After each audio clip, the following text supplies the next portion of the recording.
I came home with groceries because the fridge was empty again. Under the porch camera's amber light, my stepmother slapped me hard, hissing that I was acting superior. My father watched from the doorway and said nothing.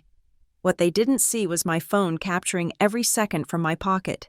They didn't know I had authored the very policy that would soon make his silence the loudest possible confession, and her actions a corporate liability. My name is Mara Quinn. I am 32 years old, and I am the Director of Compliance for Halcyon Gate, a financial technology firm poised on the knife's edge of an IPO. My job is to see the patterns people think are invisible, to document the risks they pretend don't exist. Tonight, my work was coming home with me. The city of Brindleport was weeping a fine, cold mist, the kind that slicks the asphalt and makes the world smell of damp earth and exhaust. In the Ridgeview neighborhood, the streetlights cast blurry halos on the wet pavement. The porch light of the house I grew up in was a sickly, jaundiced yellow, illuminating the scene with the flat, unforgiving quality of a deposition photo. I parked my car and walked up the driveway, the plastic handles of 2 grocery bags digging into my palms. The paper receipt, still damp from a stray raindrop, was stapled to the side of one bag. Fluttering slightly in the breeze, inside were the essentials the house always seemed to lack: organic chicken, grass-fed beef, almond milk, fresh kale, a bottle of marinara sauce, things I bought not to make a statement, but because I was tired of coming home to a refrigerator containing only a half-empty jar of pickles and Vivian's diet soda. She was waiting just inside the screen door, a silhouette against the warm light of the foyer. Vivian, my stepmother. As I stepped onto the porch, the door creaked open. "Well, look what the cat dragged in," she said, her voice a low purr that always preceded a scratch. Her eyes flicked down to the grocery bags. "Playing lady of the manor again. I see. Organic everything. Prime cuts of beef. You must think you're so much better than us, with your big corporate job." I didn't rise to the bait. I simply moved to step past her. The fridge was empty. Vivian. That was my mistake. The truth, delivered plainly, was the one thing she couldn't stand. It stripped her of her narrative. The slap was shockingly fast. It wasn't a dramatic, theatrical swing, but a short, vicious crack of her palm against my cheek. My head snapped to the side, the sting blossoming into a hot, radiating pain. It happened directly under the black, unblinking eye of the doorbell camera, its motion-activated light clicking on to join the yellow porch lamp, bathing us both in a sterile, dual-source glow. My hand was already in my coat pocket, fingers wrapped around my phone. My thumb found the volume button, a preset shortcut. I didn't look at her. I kept my head turned, my gaze fixed on the glistening privet hedge at the edge of the lawn, in a voice barely above a whisper, a voice meant only for the microphone inches from my mouth. I said, 8:41 p.m., audio rolling. "Don't you make a scene, Mara." My father's voice. I turned my head slowly. Daniel Quinn stood in the open doorway behind Vivian, framed by the light of his own home. He hadn't moved. His arms were crossed over his chest, his expression one of weary annoyance, as if I were a child who had just tracked mud onto a clean floor. He was a spectator at his own life. I took a single, deliberate step back, away from them both. I bent down and placed the grocery bags on the welcome mat. It was a thick, choir mat, and embroidered in the center in a looping, self-important script was a single letter, V. I didn't argue. I didn't raise my voice. I looked directly at my father, past Vivian's triumphant smirk, and asked a simple question, my voice quiet but clear. "Did you see that, Dad?" His gaze shifted, refusing to meet mine. It flickered over my shoulder, out into the dark, rainy street, as if searching for a more interesting spectacle. From one of the grocery bags came a sharp clink of glass against metal, followed by a sickening, wet crunch. The bottle of marinara sauce, jostled by my retreat, had tipped, fallen against a can of chickpeas, and shattered. A dark red stain began to bloom across the brown paper. the thick scent of oregano and basil cutting through the damp night air, a mess on her doorstep. I left it there. I walked past them both, through the doorway and into the house. In the downstairs bathroom, I flicked on the light and leaned over the pristine white sink. A thin line of blood, bright against my pale skin, trickled from the corner of my lip where my tooth had cut the inside. I turned on the cold water and splashed my face, the coppery taste filling my mouth. I watched the pink-tinged water swirl and disappear down the drain. Then I went to the kitchen, sat at the granite island that was never used for cooking, and pulled out my laptop.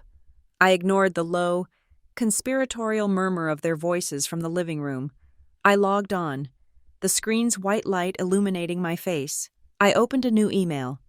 To mquinn@halcyongate.com from mquinn@personal.net.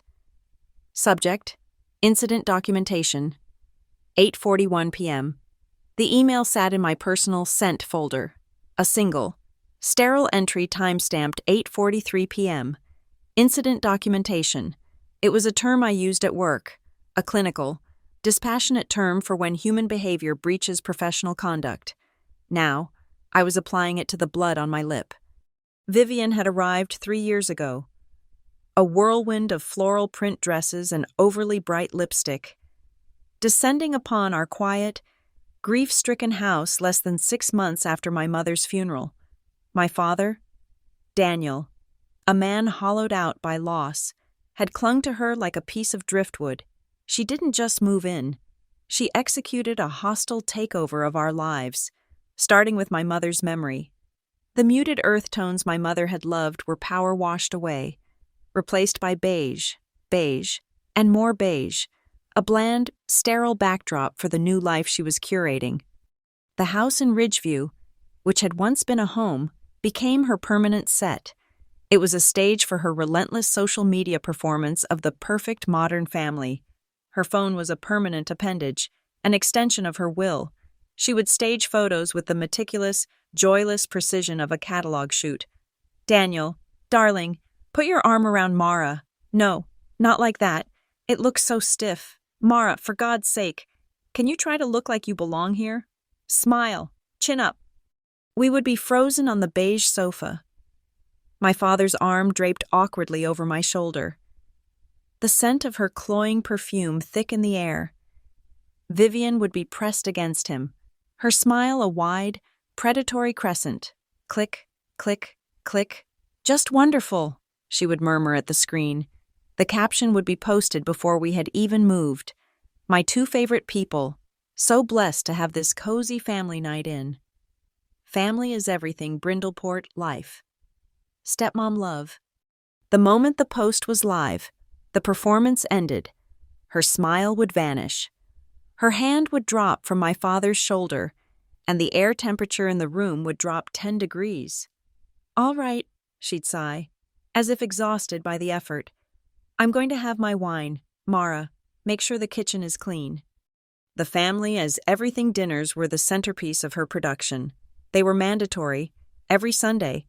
She would attempt some complex, ambitious recipe from a celebrity chef's blog, and we would be summoned to the dining table to praise the effort. The food was almost always a disaster. Overcooked fish, bitter sauces, aspirations that exceeded her ability, but we were expected to eat and to perform gratitude. These dinners were her courtroom, and I was perpetually on trial. They always began with her detailing her charitable efforts or the compliments she'd received, and they always ended with her gaze settling on me. Mara, you were so quiet tonight, she'd say, dabbing her lips with a cloth napkin. You barely touched your food. I spent all afternoon on this. It was fine, Vivian. I'm just tired from work. Tired, she'd scoff, sharing a look with my father. You're always tired. You're always something. You know, I worry about you. This job of yours. It's making you hard. You come in here with this air about you, as if you're too good for us. You need to learn some gratitude, young lady. You have a roof over your head. You have a family that cares about you. Some people would kill for this. And my father would nod, picking at a piece of dry chicken. Vivian's right. Mara, she puts in a lot of effort. This is just discipline. You need to be more appreciative. We give you a home. You should be grateful for that roof. I would look down at my plate, at the congealing sauce. I would think about the wire transfer I'd made from my corporate bonus account 6 months prior. The Brindleport County property tax bill had arrived, overdue, with a red warning stripe across the envelope. My father had left it on the kitchen counter for a week, unopened, as if acknowledging it would make the debt real. I paid it from my office at Halcyon Gate, $12,488, a rounding error on my bonus, a crushing impossibility for him. The confirmation email went to his account. He never mentioned it. Vivian, I'm sure, was never told. The roof they kept telling me to be grateful for was, in fact, one I was paying for. But I said nothing. I just nodded, collected the plates, and went to the kitchen to wash up. My professional life ran on a parallel, invisible track. Each promotion I earned at Halcyon Gate was a fresh offense. When I made junior analyst, oh, how lovely. They must have been short-staffed. When I was promoted to senior compliance officer, well, isn't that lucky? It's amazing who they'll hire these days. When I was named director of compliance, she'd actually laughed. Director? You? Oh, Mara. That's just a title they give everyone to make them feel important. Like a sandwich artist. Don't let it go to your head. Luck had nothing to do with it. While she and my father watched sitcom reruns, I was spending my nights under a desk lamp, highlighter bleeding through the pages of legal textbooks. I wasn't just getting a degree, I was arming myself. I studied corporate law, SEC regulations, and risk management until my eyes burned. I passed the compliance certification exams in the 98th percentile.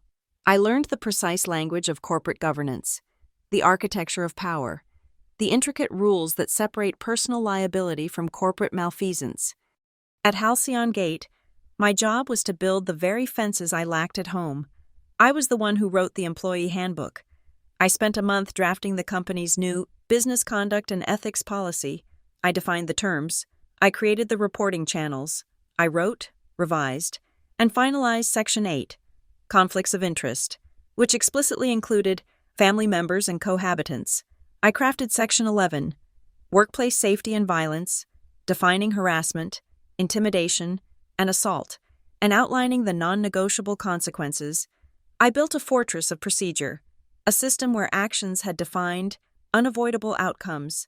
My policies were approved by the board without a single amendment. At home, I practiced a different kind of compliance. I learned to swallow my words, to let the insults and gaslighting slide off me. Arguing was pointless. It was just data for them, a way to gauge my weaknesses. So I stopped providing data. Instead, I started collecting it. I learned to be a silent archivist of my own life. Vivian's text messages, casually cruel, screenshot, backed up to a secure cloud folder, time-stamped. My father's passive-aggressive emails about household expenses, saved as PDFs, filed by date. I made mental notes of her casual lies, cross-referencing them with what she'd said weeks before. I learned to keep receipts, both paper and emotional. The slap tonight, stinging my cheek under the yellow porch light, wasn't an escalation. It was a conclusion. It was the final, irrefutable piece of evidence. For months, I had been documenting a different, more professional kind of breach. But this was the nexus. The moment the personal and the professional collided, the moment her private behavior became a corporate liability. Sitting at the kitchen island, the cold granite seeping through my clothes, I attached a file to the email I'd sent myself. It was a simple audio recording, 1 minute and 34 seconds long. The audio was crystal clear. Acting superior. The sound of the slap. My father's voice. "Don't you make a scene." My own, quiet question. "Did you see that, Dad?" This wasn't a daughter sending an angry note. This was a compliance director opening a case file. The documentation had begun. Tonight was just the precipitating event, the final drop of water that justifies opening the floodgates. The Monday following the slap, The air at Halcyon Gate was electric with a specific, high-stakes anxiety that only a looming IPO can generate. Every department was under a microscope. We were in a quiet period, a state of corporate purgatory, where every expense report, every press mention, every internal email could become a liability, a footnote in an SEC filing that could spook investors and shave millions off our valuation. As Director of Compliance, I was the high priestess of this purgatory. My job was to sanitize the company's history, to ensure our books and our conduct were unimpeachable. The pressure was immense. The auditors from a Big Four accounting firm were crawling through our servers like termites, and I was their reluctant guide. It began, as these things often do, with a tiny, almost insignificant anomaly, a single line item in a quarterly expense review for the Employee Welfare Fund. The fund was meant for small, tangible gestures: flowers for a funeral, a catered lunch after a grueling quarter, a gift basket for a new parent. The expenses were typically in the hundreds, occasionally the low thousands. This one was for $25,000. The payee was an entity I'd never heard of: the Vail Bright Foundation. My first assumption was a data entry error, but the payment was properly coded and, more alarmingly, had been approved. I ran a search. The Vail Bright Foundation was new, very new. It had been incorporated just 4 months prior. It was a 501c3 nonprofit, registered in our state, with a vaguely aspirational mission statement about fostering community wellness and supporting local artisans. It was boilerplate, meaningless. It had no website, no public presence, just a registered address at a P.O. box in a neighboring town. My pulse quickened. This was sloppy. Donating a large sum from a welfare fund to an unknown, unvetted charity right before an IPO was the kind of thing that gave auditors night terrors. I pulled the foundation's articles of incorporation from the state database.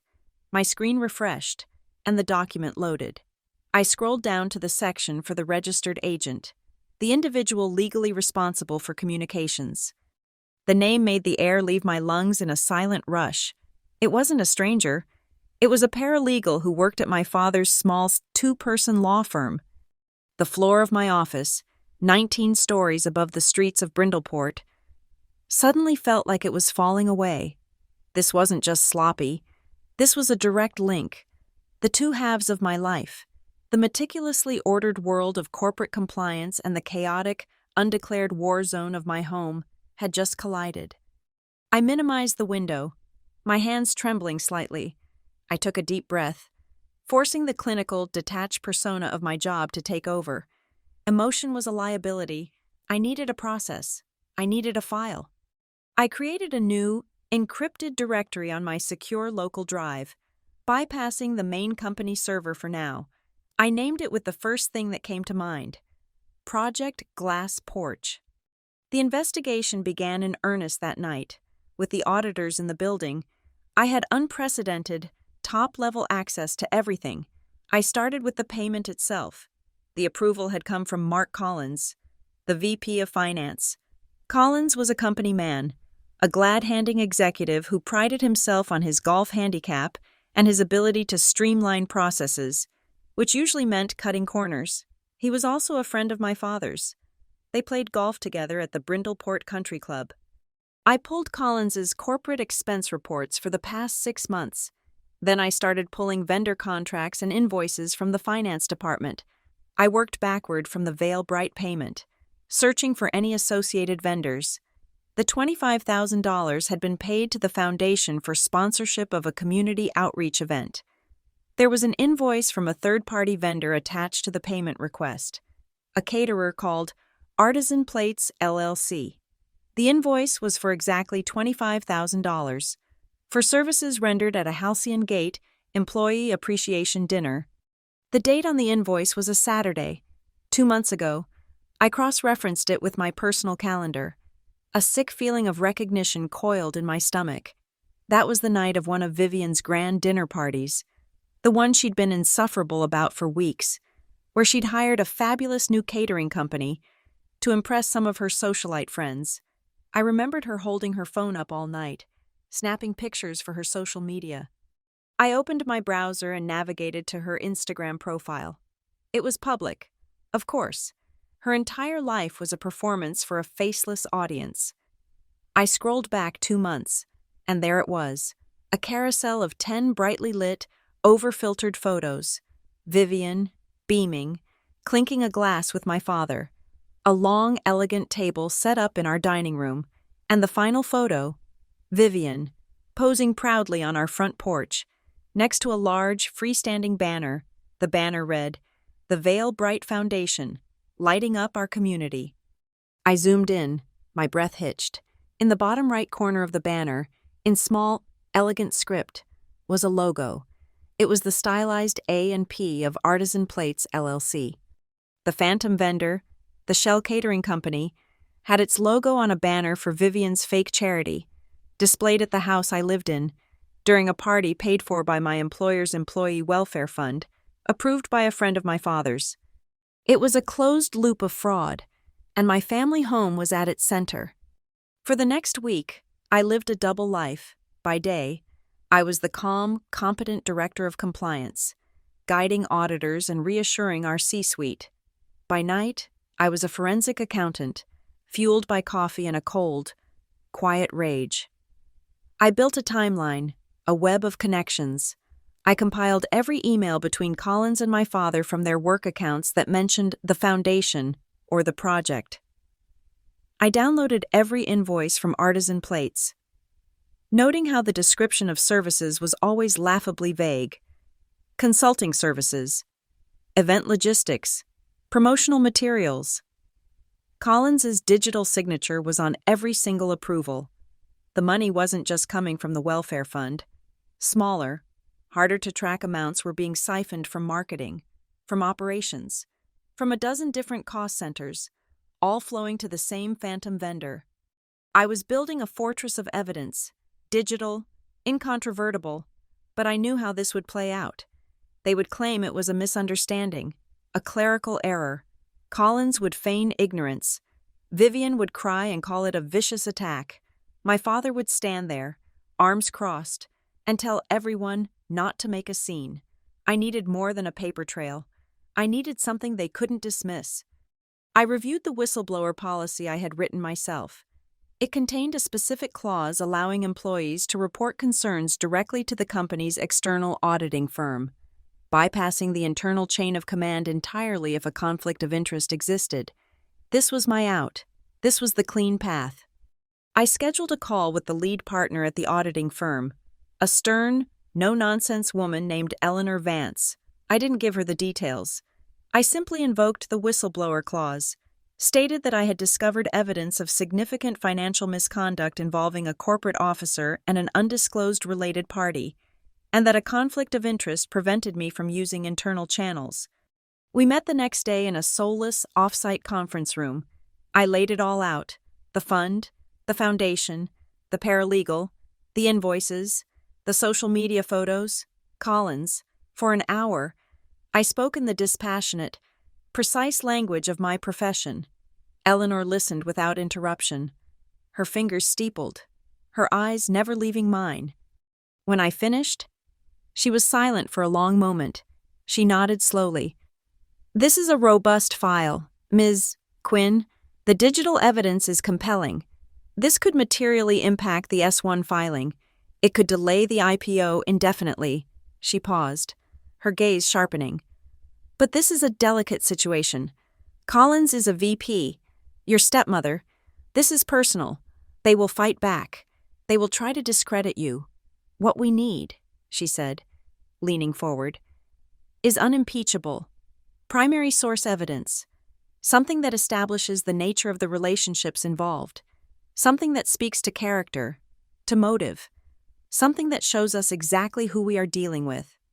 I looked at her, my face a mask of professional composure. Inside, a lock clicked open. Primary source evidence, something that speaks to character. I reached into my bag and pulled out my personal phone. I navigated to my secure folder. "I have something," I said, my voice perfectly even.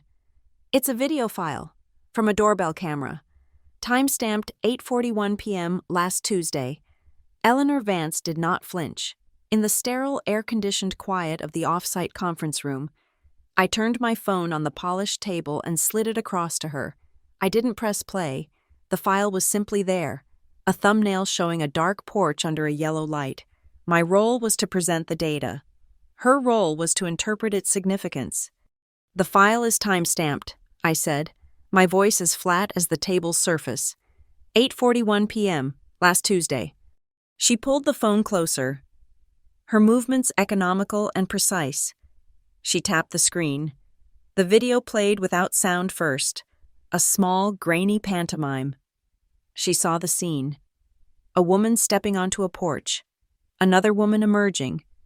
The sharp, sudden movement, the head snapping back.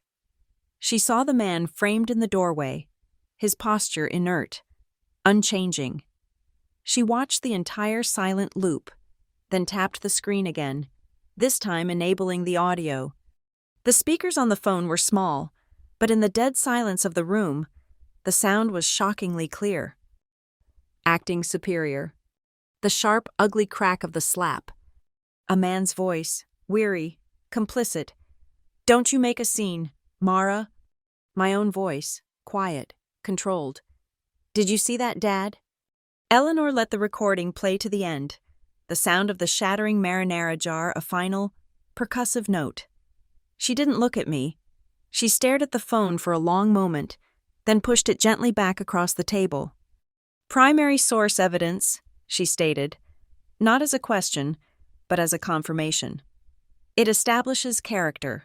She finally met my eyes, and for the first time, I saw something beyond professional detachment.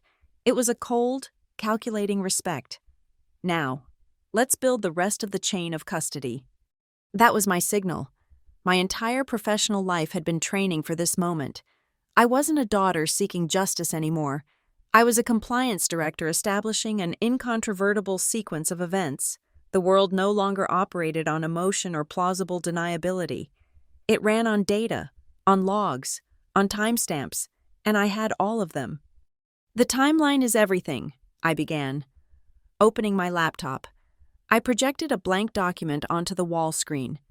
"It begins before the incident, to establish a baseline. It ends with the commission of the fraud. Everything is linked." The first entry I made was 8:19 p.m. The grocery receipt from Market Fresh on Elm Street, 2 blocks from the house. Time-stamped. I paid with a corporate card, which also provides a digital record. I pulled up a scanned image of the receipt. Organic chicken, kale, grass-fed beef. This corroborates the motive Vivian stated in the video, my acting superior by purchasing these specific items. I continued. Market Fresh has exterior and interior CCTV. I filed a formal request through Halcyon Gates' legal department for the footage from that time block. Citing a minor traffic incident in the parking lot, the footage shows me leaving the store alone, sober, and calm. This preemptively neutralizes any potential narrative they might invent about my being intoxicated or belligerent. I added another layer. Furthermore, my corporate calendar, which is synced to my phone's GPS, places me at my desk at Halcyon Gate until 7:45 p.m. and at the Market Fresh from 8:05 p.m. to 8:19 p.m. Every minute is accounted for. There is no gap in the record. Eleanor nodded, her pen scratching against her notepad. "Clean baseline. What's next?" "The incident itself," I said, typing 8:41 p.m. "Video and audio recording of the assault. As presented, the key verbal component is Vivian's statement, which establishes a clear, pre-existing animosity related to my professional and financial standing." Now the timeline moved forward. The moments after the slap were critical. This was where the conspiracy began to crystallize. 8:46 p.m., I typed. 5 minutes after the assault, a text message from Vivian's phone to my father's. I had a copy of the phone records, subpoenaed through a back-channel legal contact. The content of the message itself I had acquired differently. My father's tablet was synced to his phone, and he used the same 4-digit passcode for everything. I had retrieved it later that night. I displayed a screenshot of the message on the screen. It was chilling in its simplicity. "Time to teach her a lesson. Call Mark." Mark is Mark Collins, our VP of Finance, I clarified unnecessarily. This message demonstrates premeditation. The assault was not the end of the incident for them. It was the beginning of a coordinated response. The next entry was the linchpin, the piece that physically connected the corporate fraud to the house. 9:10 p.m. I paused, letting the time hang in the air. At this time, a photograph is taken inside the house. Vivian posted it to her social media the next morning. It's a picture of her new decorative vase, harmless. However, the metadata on the original image file, synced automatically from her phone to the family's shared cloud album, contains two crucial pieces of information. I pulled up the file's metadata details. First, the geolocation tag. It places the device that took the photo squarely within the property lines of the house. Second, the list of devices synced to the album at the time the photo was uploaded. 3 devices are listed: Vivian's iPhone, my father's tablet, and a third device, identified as MC Corp Issue 14. That is the device ID for Mark Collins's company-issued smartphone. He was in the house. This puts the 3 key individuals, the abuser, the witness, and the corporate officer, in the same room less than 30 minutes after the assault and the text message ordering his summons. A low hum was the only sound in the room. I felt like a watchmaker, meticulously assembling the tiny interlocking gears of their downfall. Every piece had its place. Which brings us to the fraud itself, I said, my fingers moving on the keyboard.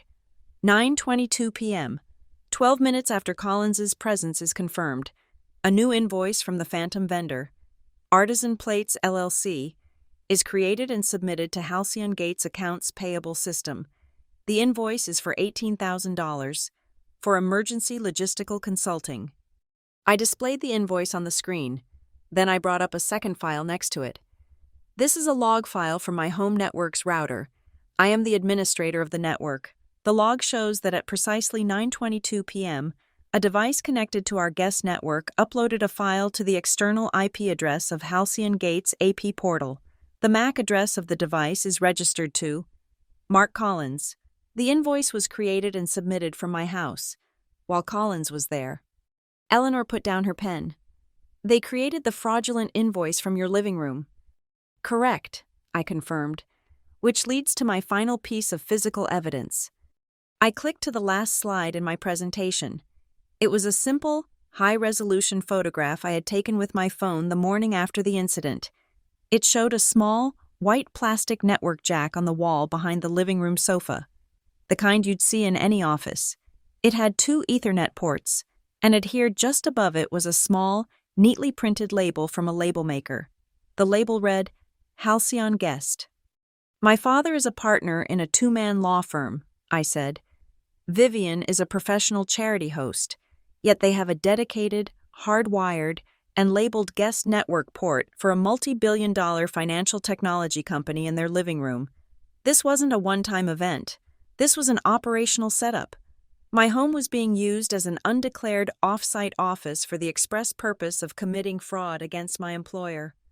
I turned back to the screen, where the timeline now stretched from my quiet grocery run to the digital creation of a fake contract. Every step was verified, every claim supported by a timestamp, a geolocation, a digital footprint. I spent the next hour walking Eleanor through the 10-page report I had prepared, a document that braided the 2 narratives together. It had sections on financial malfeasance, conflicts of interest, corporate liability, and finally, the precipitating event. The report argued that the physical assault was not a separate, domestic issue. It was a direct consequence of the financial scheme.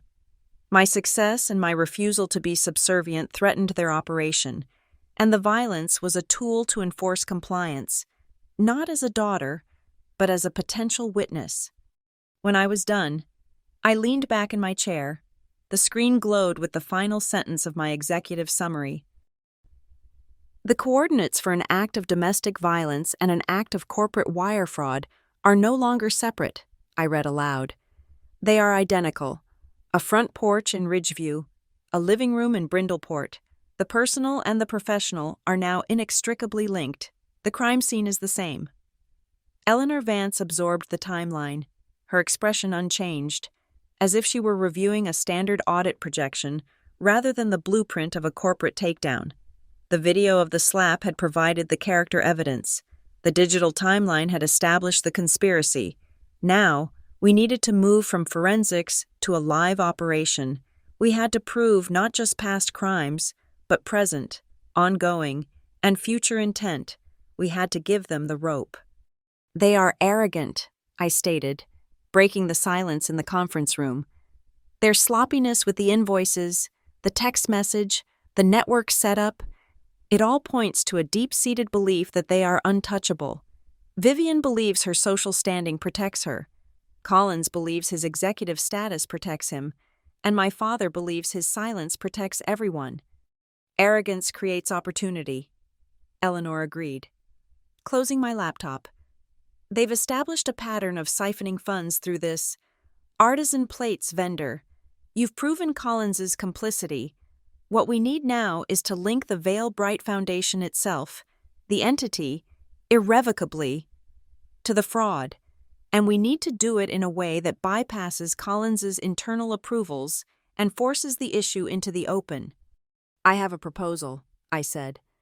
The next morning, I requested an urgent meeting with our CEO and the CFO. I presented it as a proactive compliance measure. "We have a potential optics problem," I began, my tone strictly professional. "I've flagged a new charitable entity, the Vail Bright Foundation, that has received funds from an executive-approved budget. I didn't mention Collins by name. My concern is that the foundation is new, and its public footprint is minimal. With the IPO, any unvetted donation, no matter how well-intentioned, can be perceived as a conflict of interest or a misuse of corporate funds." The CFO paled. "Are you saying there's a problem?" "I'm saying we need to get ahead of it," I countered. "I propose we engage with the foundation directly. We offer them a small, formal sponsorship package, a test run, say $10,000. This allows us to put them through our full, rigorous, pre-IPO vendor screening process. If they're legitimate, we've documented our due diligence and built a community relationship. If they're not, we identify the red flags before the auditors do, and we claw back the previous funds." It was the perfect corporate logic. It turned a potential liability into a proactive audit. The CEO, whose entire focus was a smooth IPO, agreed instantly. "Good, smart, do it. But I want it airtight. I want every box checked." "I agree," I said, "which is why I suggest we use an independent, third-party firm to assist with the procedural setup. Given the sensitivity, our external auditors have a team that specializes in this. They can help us build the screening protocol. It'll show the SEC we're taking this seriously." "Authorize it," the CEO said. The trap was set. I called Eleanor. "They've approved the pilot sponsorship. We're engaging your team as procedural consultants." "Excellent," she replied. "My team will handle the screening. In the meantime, let your stepmother know the good news." That evening, I did something I had never done before. I initiated a pleasant conversation with Vivian. "Vivian," I said, catching her as she was mixing a cocktail in the kitchen, "my company is looking to sponsor a local charity as part of a new community outreach program before the IPO. I thought of you. I submitted the Vail Bright Foundation for consideration." Her eyes, which were usually narrowed in suspicion when she looked at me, widened. A flicker of greedy, triumphant light appeared. Me, her problematic stepdaughter, finally making myself useful, finally acknowledging her importance. "Well," she said, attempting to sound casual, "it's about time your company did something for this community. We are planning our very first fundraising gala. It would be a perfect time for Halcyon Gate to show its support." "That's the idea," I said. "They're fast-tracking it. They'll be sending over a support team to help with the logistics and ensure the sponsorship is processed correctly. They're very serious about procedure." "Of course," she said, preening. "It will be a first-class event. I'm already talking to the Brindleport Beacon about a feature."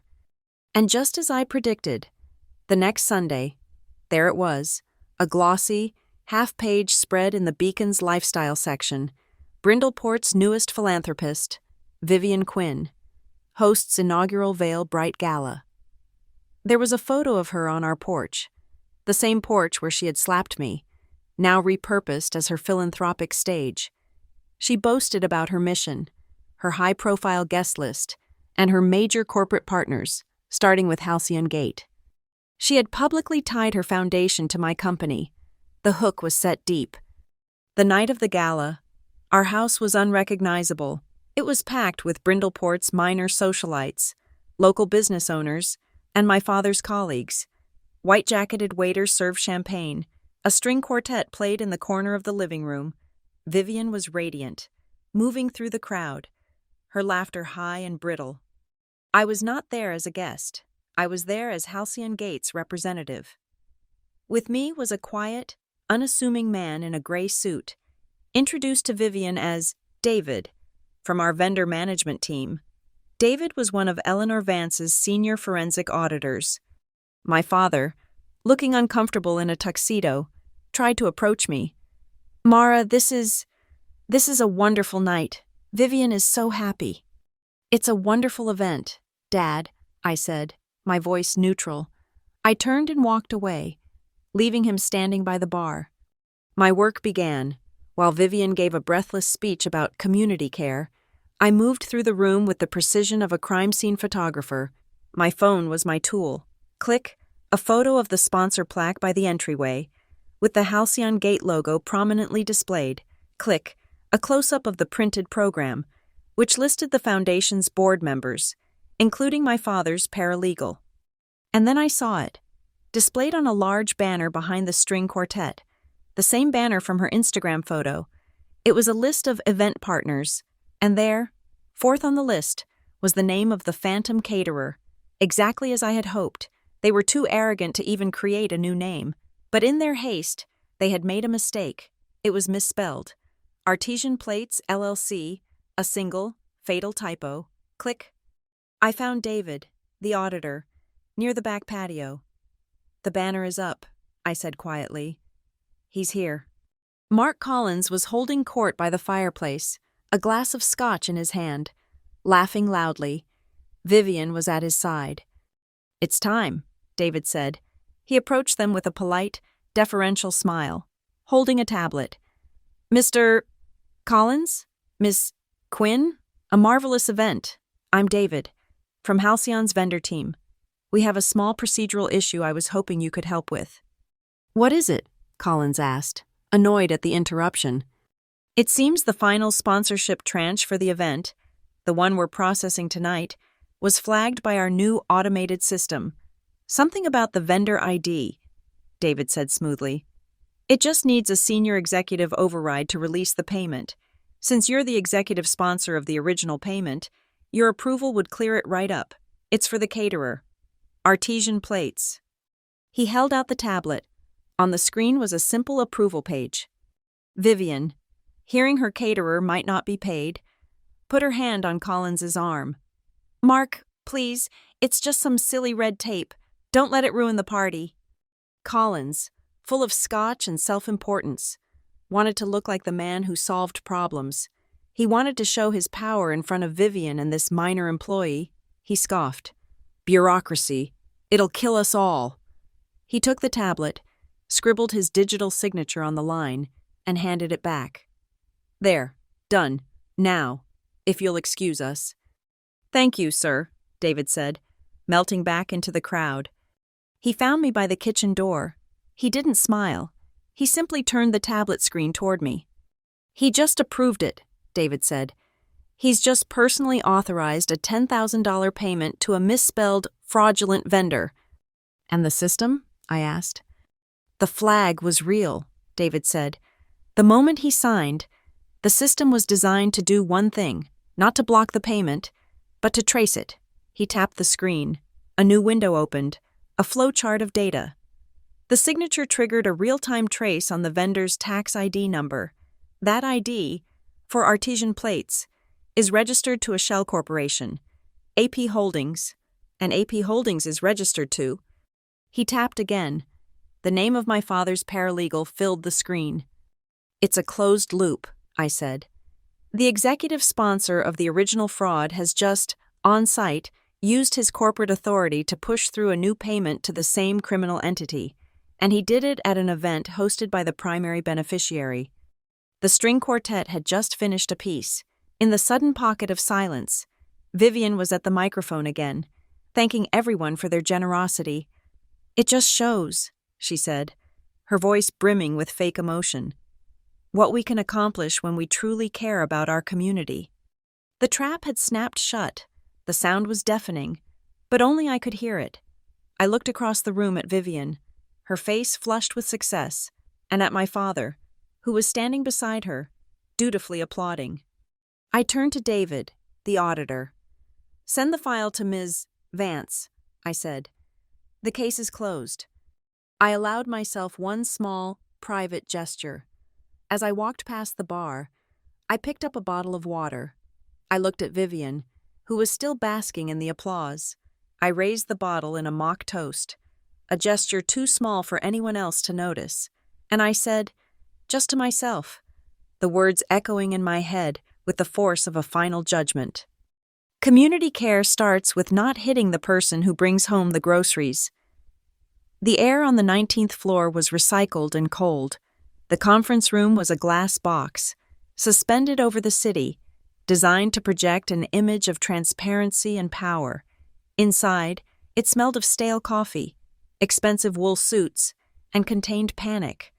The long mahogany table reflected the humming fluorescent lights above, creating a sterile, shadowless environment. Eleanor Vance stood at the head of the table, her presentation on the main screen behind her. She had just spent 30 minutes methodically detailing a series of financial irregularities, a pattern of unvetted payments to a single-source vendor, all originating from executive-level approvals. She used phrases like procedural anomalies and potential disclosure risks. She never once mentioned Mark Collins by name, but every head in the room, our CEO Richard Davenport, the CFO, the General Counsel, and Collins himself, knew exactly who the subject was. Collins sat rigidly in his leather chair, his face a pale, sweaty mask of indignation. "And therefore, it is our preliminary recommendation that all payments to this vendor be suspended pending a full internal review." Eleanor concluded. She took a sip of water, her part in the drama complete for now. A heavy silence filled the room. Richard Davenport, a man who valued control above all else, steepled his fingers and stared at the center of the table. His gaze was hard, like polished granite. He had been blindsided, and he was furious. He finally looked up, his eyes sweeping past Collins as if he were an empty chair, and settled on me. "Mara," he said, his voice dangerously quiet, "you brought this to Ms. Vance's team. Do you have anything to add to this presentation?" This was the moment. I didn't answer immediately. I reached for the small remote on the table in front of me. "I do, Richard," I said. "I have some supplementary context." I pressed a single button. The spreadsheets on the 80-inch screen at the end of the room vanished. They were replaced by the grainy, yellow-lit image of my own front porch. A collective intake of breath went around the table. The camera angle was low, intimate. They saw me walk into the frame, carrying groceries. They saw Vivian emerge. They saw her mouth move, her face contorted in a sneer, and then they saw the slap. In the dead quiet of the conference room, the sound of it, a sharp, wet crack, was as loud as a gunshot. My own recorded voice, a whisper, was perfectly audible. 8:41 p.m., audio rolling. They saw my father, standing in the doorway, a passive observer. They heard his voice. "Don't you make a scene, Mara." They saw the whole damning tableau play out. The COO, a woman in her 60s, flinched back in her chair. The general counsel's jaw went slack. Mark Collins did not look at the screen. He stared down at his own hands, which were clasped so tightly on the table his knuckles were white. He looked like a man watching his own life end. The video finished. I switched the screen back to the Halcyon Gate logo. The silence that followed was different. It was no longer tense, it was funereal. Before anyone could speak, I reached into my briefcase and pulled out a large, color-coded flowchart, printed on a single sheet of poster-sized paper. I didn't slide it. I placed it in the center of the table with a soft, definitive thud. "This is the money," I said, my voice cutting through the silence. It was a simple, brutal diagram, a box labeled Employee Welfare Fund. At the top, arrows branching out, flowing through a box labeled M. Collins, VP, Finance Approval. The arrows converged on a single entity, Artisan Plates, LLC, Shell Corp. From there, a thick red arrow pointed to the final destination, Vale Bright Foundation, V. Quinn, Director. I tapped the box with Vivian's name. The woman in the video. Then I tapped the box with Collins's name. The man at this table. No one needed to ask who the man in the doorway was. They knew my last name. The personal and the professional were no longer separate threads. They were a single, ugly knot, laid bare on the boardroom table. Our general counsel, Howard Peterson, a man paid to be cautious, was the first to find his voice. He cleared his throat. "Richard," he said, speaking directly to the CEO. "In light of this new information, I must advise, in the strongest possible terms, that Mr. Collins be placed on immediate, indefinite administrative leave." Collins looked up, a flicker of fight in his eyes.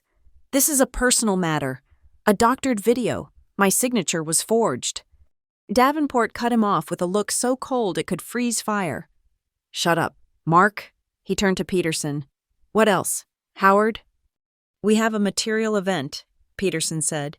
His words clipped. "We have a potential self-dealing scheme involving a corporate officer. We have, that." He gestured vaguely toward the blank screen. "We have disclosure obligations to the IPO committee and likely to the SEC. We need to get ahead of this, now."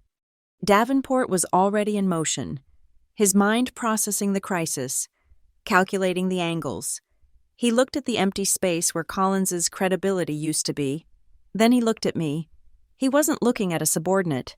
He was looking at the only person in the room who knew the full extent of the rot. "Mara," he said, his voice now crisp, decisive. "The internal review, Ms. Vance recommended is no longer sufficient. This requires a full, top-to-bottom audit of our entire vendor and supply chain, effective immediately. You are in charge of that audit. You will have full authority. You will report directly to me and the board. Is that understood?" It was more than an assignment. It was a transfer of power, a field promotion in the middle of a battle. "Yes," I said, "but I have a condition." A murmur went around the table. "You didn't give Richard Davenport conditions." "I'm listening," he said. His eyes narrowed. "This isn't just about one vendor," I said, my voice steady. "This is about a culture of lax oversight. To conduct this audit properly, I need to be able to act on my findings in real time, effective immediately. I want a company-wide freeze on all payments to any entity, vendor, or third party that has a familial or cohabitant relationship with any director level or C-suite executive, which was not previously disclosed to compliance through the proper channels." Peterson's eyes widened. "Mara, that's an incredibly broad mandate." "It's a necessary one," I shot back. "It quarantines the problem, it protects the company from further liability while I conduct the review, and it sends a message that the rules I wrote in our ethics policy are not suggestions." Davenport stared at me for a long, unblinking moment. I didn't look away. I saw the calculation in his eyes. He saw that my proposal wasn't about revenge. It was about cauterizing a wound, protecting the IPO, and giving him legal air cover. It was the smart, ruthless play. He gave a sharp, decisive nod. "Done," he said. "Howard, draft the memo.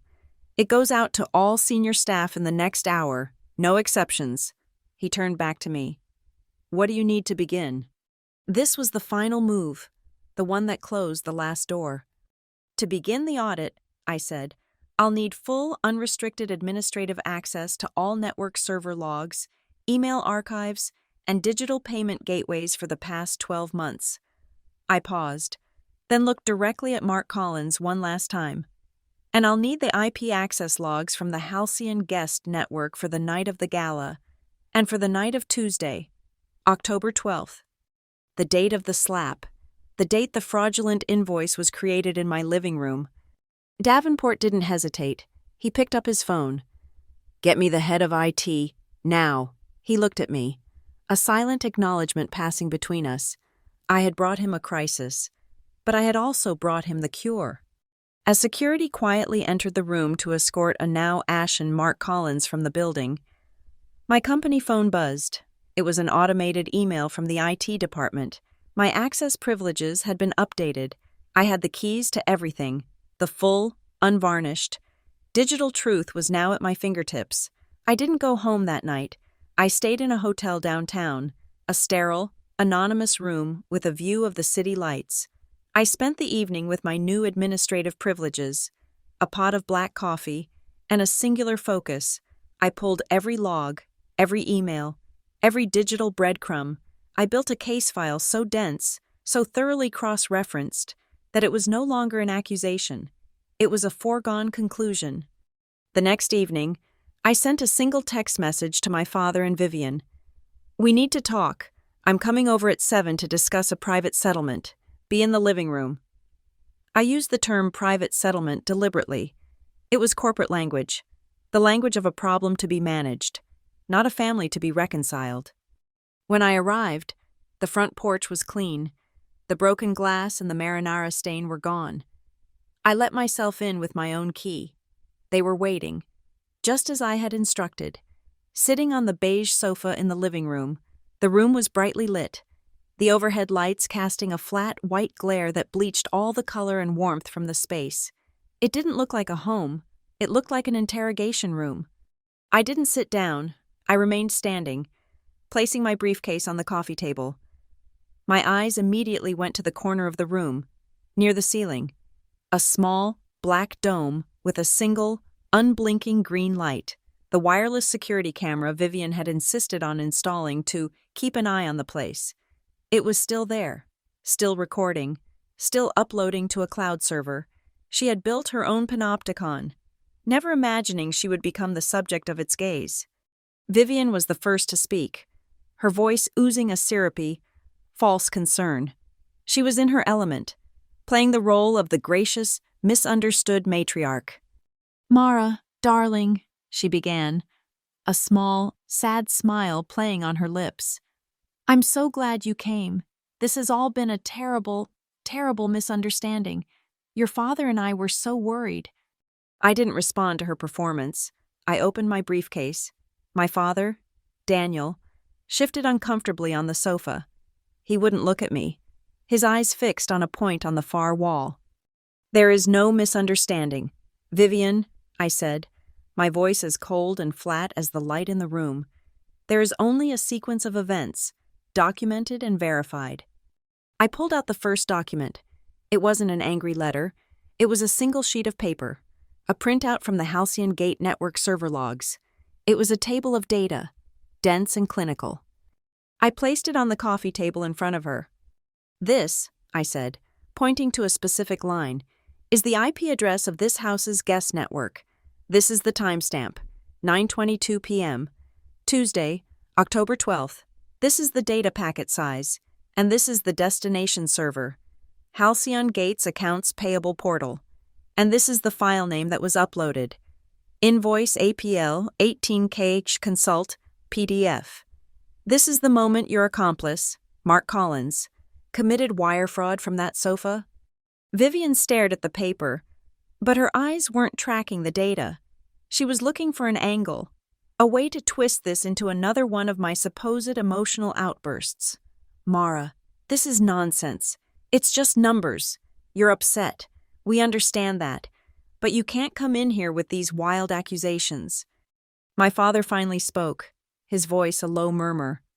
"Mara, let's just talk about this. Let me explain." His eyes, for a brief second, flickered up toward the corner of the room, toward the unblinking green light of the camera, and then, just as quickly, they darted away. He knew he was on stage.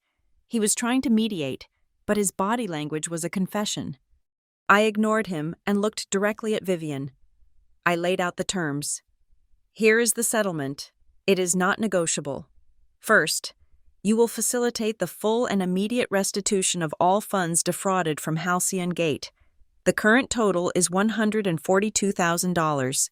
Second, you will issue a formal public apology via the Brindleport Beacon for soliciting corporate funds under false pretenses.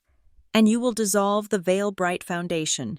You will do these things within the next 48 hours. I paused, letting the weight of the demands settle in the silent room. And if you do not, I continued, my voice dropping to an icy whisper, then at 9:00 a.m. on Thursday, this entire file, the server logs, the bank transfers, Collins's signed confession, the text messages, and the video of you assaulting me on the front porch will be hand-delivered to the district attorney's office. You will not be dealing with corporate lawyers. You will be dealing with state prosecutors. For the first time, a crack appeared in Vivian's flawless facade. A flicker of pure, unadulterated panic flashed in her eyes, but it was quickly replaced by rage. Her mask of civility shattered. "You little bitch," she hissed, her voice low and venomous. She lunged forward, not at me, but at the evidence. She snatched the printout from the table, her fingers tearing through the paper, ripping the neat columns of data into shreds. "You think you can threaten me? In my own home?" She threw the torn pieces of paper onto the floor. It was a desperate, theatrical act of defiance, a futile attempt to destroy a truth that was already copied, backed up, and archived on a dozen different servers. I didn't even flinch. I just looked past her, up toward the corner of the room. "For the record," I said, my voice calm and clear, "the camera has just recorded you willfully destroying evidence related to an ongoing corporate and criminal investigation." Vivian froze, her chest heaving. She followed my gaze to the camera, and the full reality of her situation seemed to finally dawn on her. She had performed her crime, and she had just performed her confession, for the same silent audience. I reached back into my briefcase. "You mentioned this was your home," I said. "Let's talk about that." I pulled out a second document and tossed it onto the coffee table, right where the server log had been. It was a legal document, stamped with a seal from the Brindleport County Courthouse. "This is a temporary restraining order," I explained. "It was granted by a judge this afternoon. Based on the video evidence of your assault, it orders you to stay a minimum of 100 yards away from me at all times. It also grants me, as a resident of this house, temporary and exclusive use of the property until a formal hearing can be held. You have 10 minutes to gather your personal belongings and vacate the premises." Just as the words left my mouth, there was a loud, authoritative knock at the front door. Not a polite rap. The kind of knock that means the person on the other side isn't asking for permission. Vivian spun around, her face a mess of confusion and fear. My father, who had been silent and motionless, finally stood up. "Mara, what did you do?" "I created a predictable outcome," I said. "That will be the Brindleport Regional Police. I scheduled them to arrive at 7:15 to serve the order and oversee a peaceful transfer of the premises. They are not here by chance. They are here because I put them on my calendar." Vivian took a step back, then another. The fight was gone. The sneering, condescending confidence had evaporated, leaving behind a hollow, desperate fear.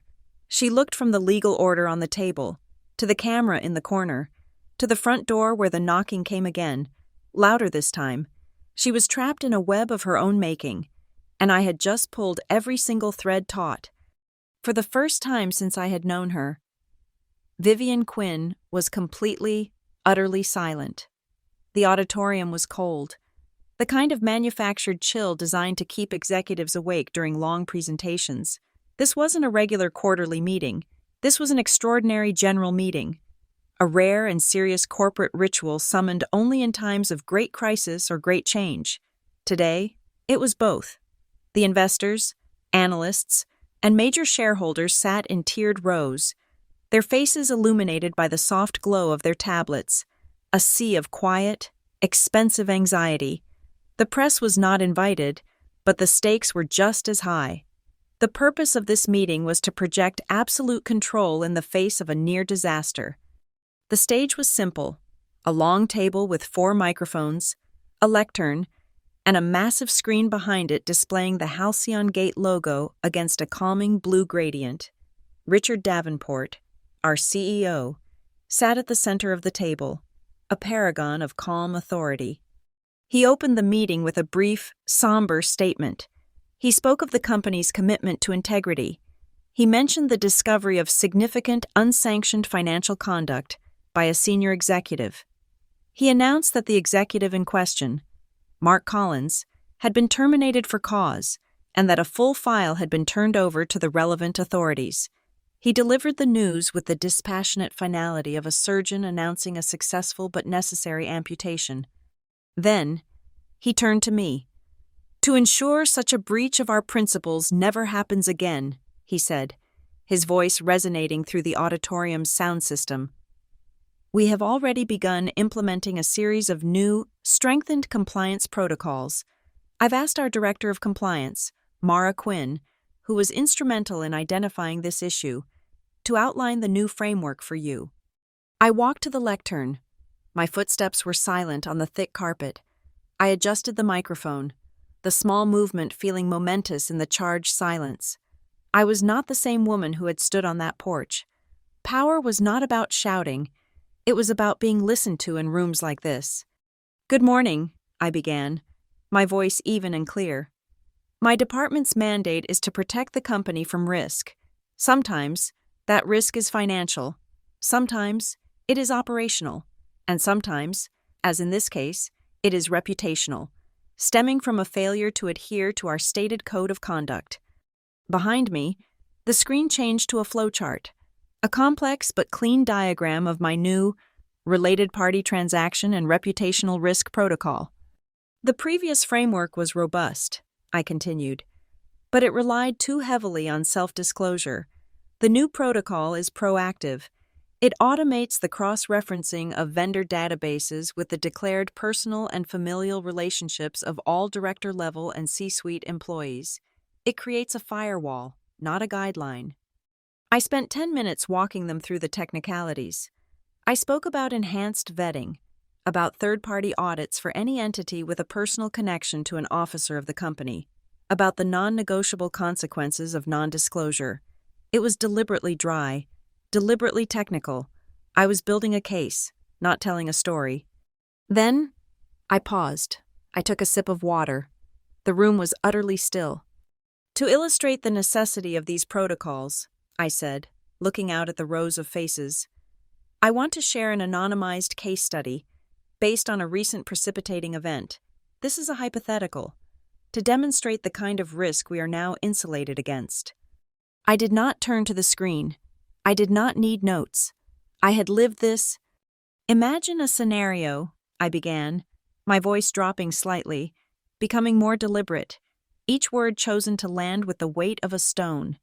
"A corporate officer conspires with an undeclared related party, a family member, to channel funds through a shell company disguised as a legitimate vendor.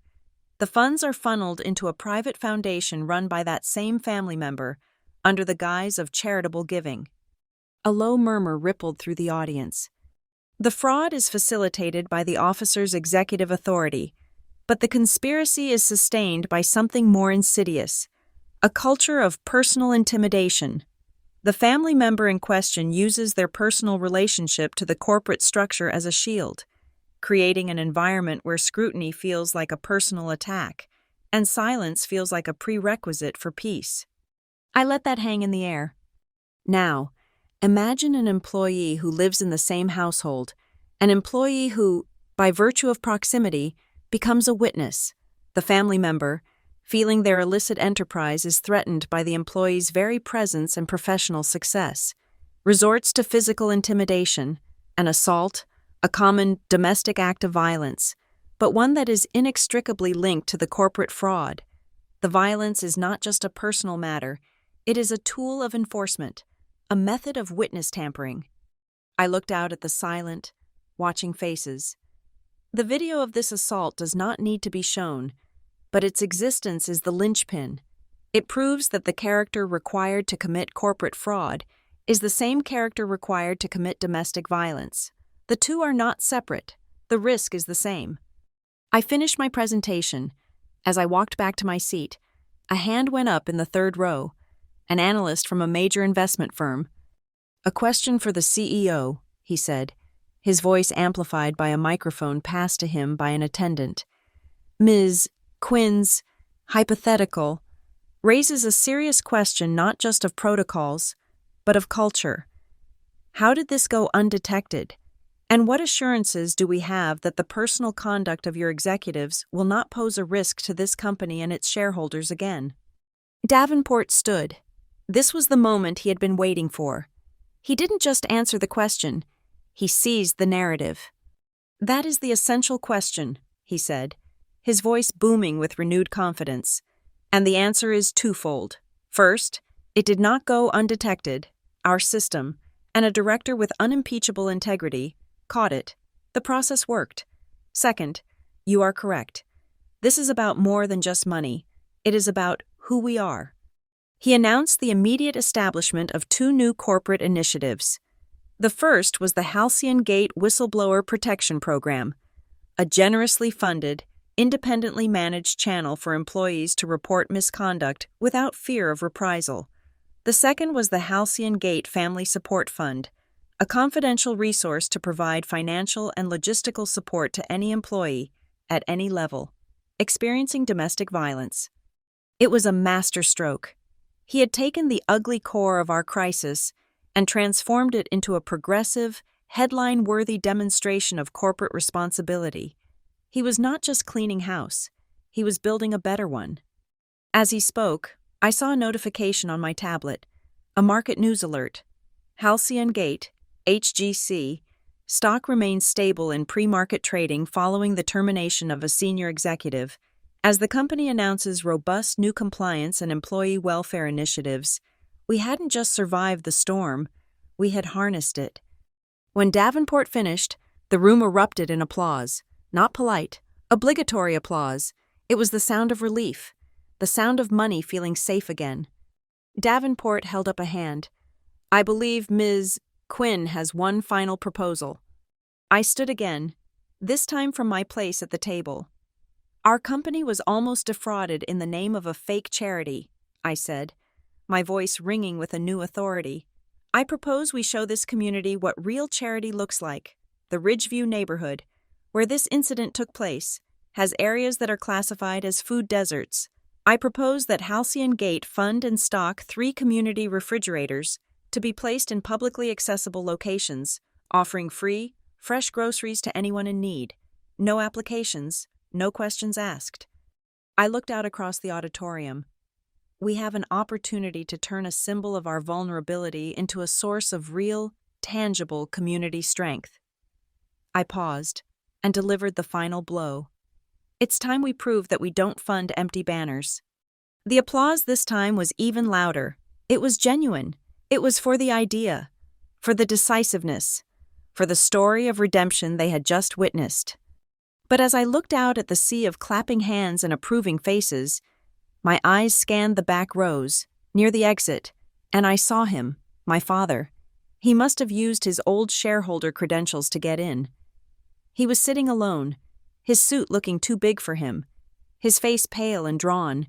He was watching me, his expression unreadable, and in a room filled with the thunderous noise of approval, he was perfectly still. My father was not clapping. The applause was a wave, washing over me, then receding into a low, expectant murmur. The extraordinary general meeting was, for all intents and purposes, over. The crisis had been managed. The narrative had been set. Davenport had already stood up, ready to deliver his closing remarks. But I remained standing at the lectern, and my stillness held him in place. He looked at me, a question in his eyes. He knew. with the instinct of a man who had survived a dozen corporate wars, that there was one final piece of business. The shareholders were satisfied, but the board needed absolute closure. "Mr.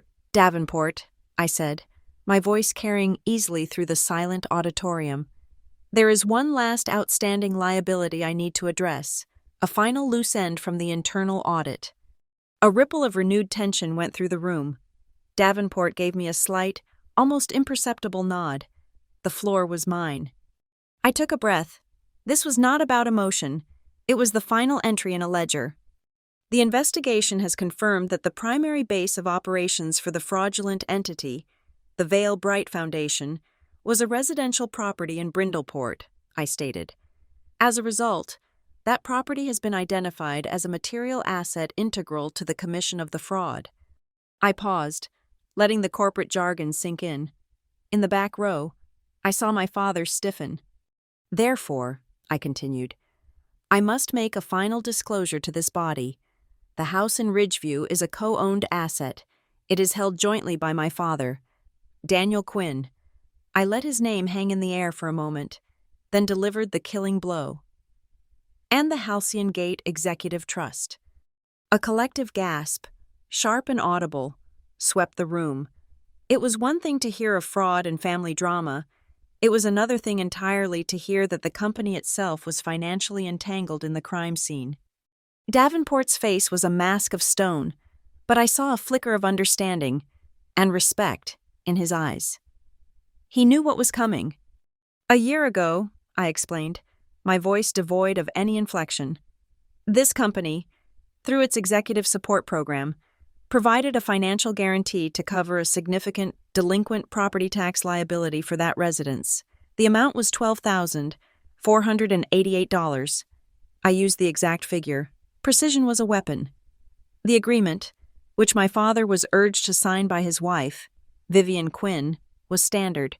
It placed a lien on the property, transferring partial legal title into a company-managed trust until the guarantee was repaid. I looked out at the sea of shocked faces. It was a simple, contractual matter, a safety net. However, the terms of that agreement are explicit.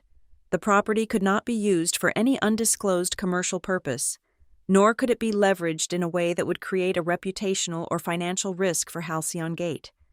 Now, I turned slightly, my gaze sweeping over the back row where my father sat, frozen. When Vivian Quinn established her foundation and used that home, our home, as its official address, when she hosted a fundraiser there using fraudulently obtained corporate funds, she converted a private residence into an undeclared, related party asset.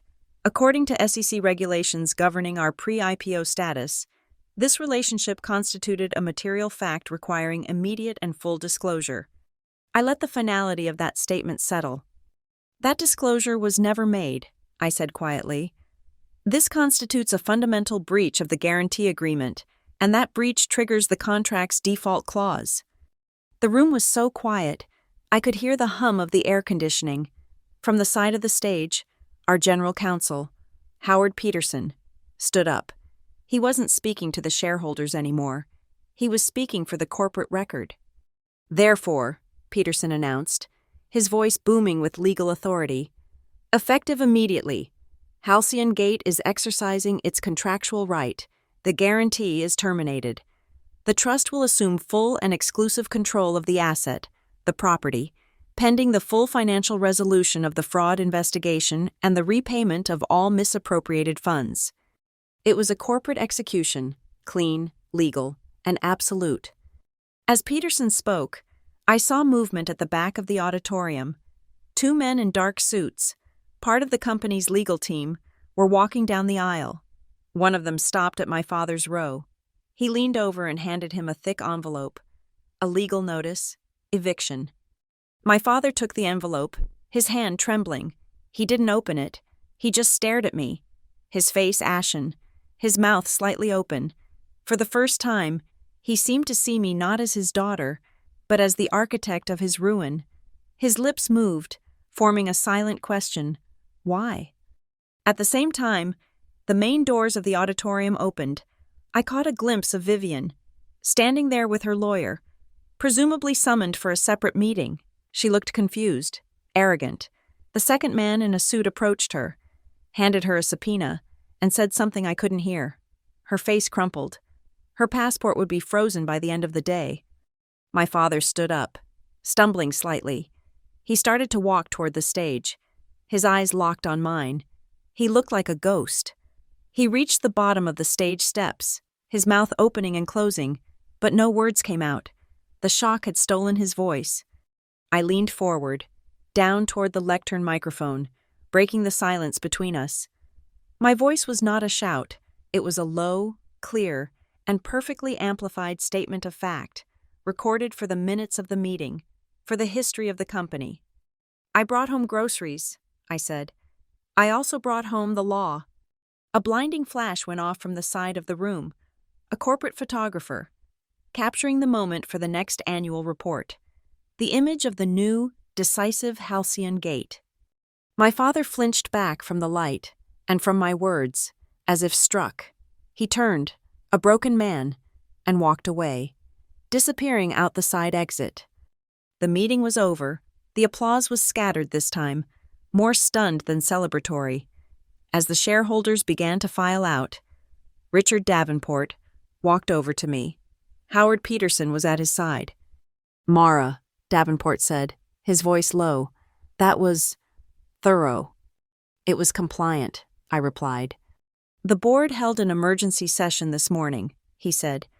"The role of Chief Compliance Officer is a C-suite position, but we feel, given the circumstances, that the title is no longer sufficient. We need to send a message, both internally and to the market. We are creating a new provisional position, pending the IPO. We'd like you to serve as Halcyon Gate's first acting Chief Ethics Officer." It was the final, breathtaking turn. From a victim on a porch to an officer of the company, charged with guarding its very soul. I looked past him, at the empty stage, at the glowing logo of the company I had just saved by breaking my own family. The choice had been made long ago. This was just the paperwork. "I accept," I said. The rain had stopped. A cool wind blew through Ridgeview, carrying the clean, damp smell of wet earth and asphalt, a scent like the world being washed clean. I walked up the driveway for what I knew would be the last time. There was no dread in my steps, no coiled tension in my shoulders. There was only the quiet, deliberate purpose of an executor closing a final account. The house was dark. A legal notice was taped to the front door, a stark white rectangle against the dark wood. The property of the Halcyon Gate Executive Trust. It was no longer a home. It was an asset, a line item in a portfolio, frozen in corporate amber. In my hand, I held a single paper grocery bag. Inside were the simple basics: a carton of milk, a loaf of bread, a dozen eggs, not organic, not grass-fed, not a statement, just food. I walked up the 3 steps to the porch, the same stage where the first and final act of my old life had played out. I placed the bag gently on the top step, directly in front of the door, an offering to a ghost, a final, closing gesture. I did not ring the bell. There was no one home. As I stood there, my phone vibrated in my pocket. I pulled it out. The screen glowed in the twilight. It was a text message, an automated notification from the Brindleport County Court System. Case 7B412. Temporary protective order confirmed. Effective for a period of 6 months. A simple, digital confirmation of my hard-won peace. A moment later, it vibrated again, an email notification. It was a copy of the company-wide memo that had just been sent to every employee at Halcyon Gate. Subject: Implementation of new whistleblower and ethics protocols. My work was done.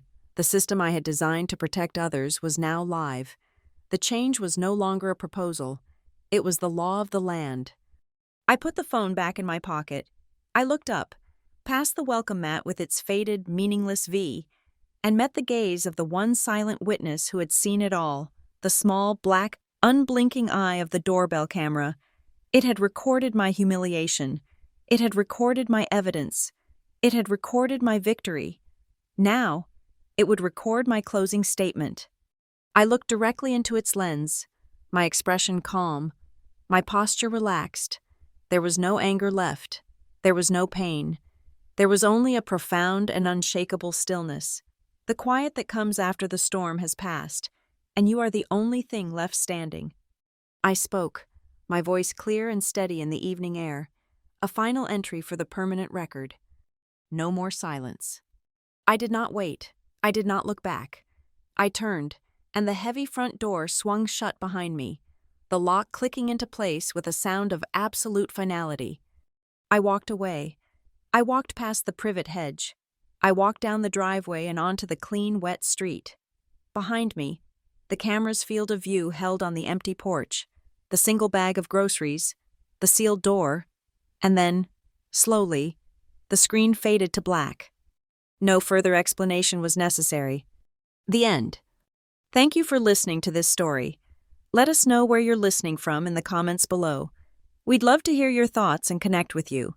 If you enjoyed this, please consider subscribing to the channel and liking the video. It would also mean the world to us if you hit that hype button to help this story be heard by more people.